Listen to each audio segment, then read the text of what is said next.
पायावर सूज येत आहे, चप्पल सॉक्स घातल्याच्या नंतर त्याचे ठसे उमटतात, त्यालाच वैद्यकीय भाषेमध्ये पेडल इडिमा असे म्हणतात.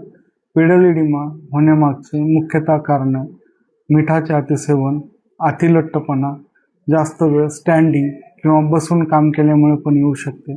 तसंच काही वैद्यकीय कारणांमध्ये पण दिसते, जसं हृदयाचा, किडनीचा, लिव्हरचा आजार असेल, त्यासोबत थायरॉइड डिसीज, काही विशिष्ट मेडिसिनच्या अतिसेवनामुळे पण होऊ शकतो, जसं स्टिरॉइड, पेन किलर, अँटीडिप्रेसंट, बीपी, शुगरच्या काही विशिष्ट गोळ्यांच्या सेवनामुळे पायावर सूज येऊ शकते.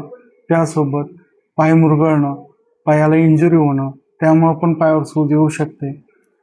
पायावर सूज आहे सोबत रक्तवाहिन्यांचं जाळं दिसतंय, व्हेरिकोज वेन असू शकते.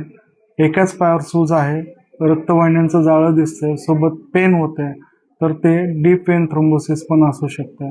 अशा प्रकारची जर सूज तुमच्या पायावर दिसत असेल तर एकदा डॉक्टरला कन्सल्ट करणं तेवढंच गरजेचं आहे.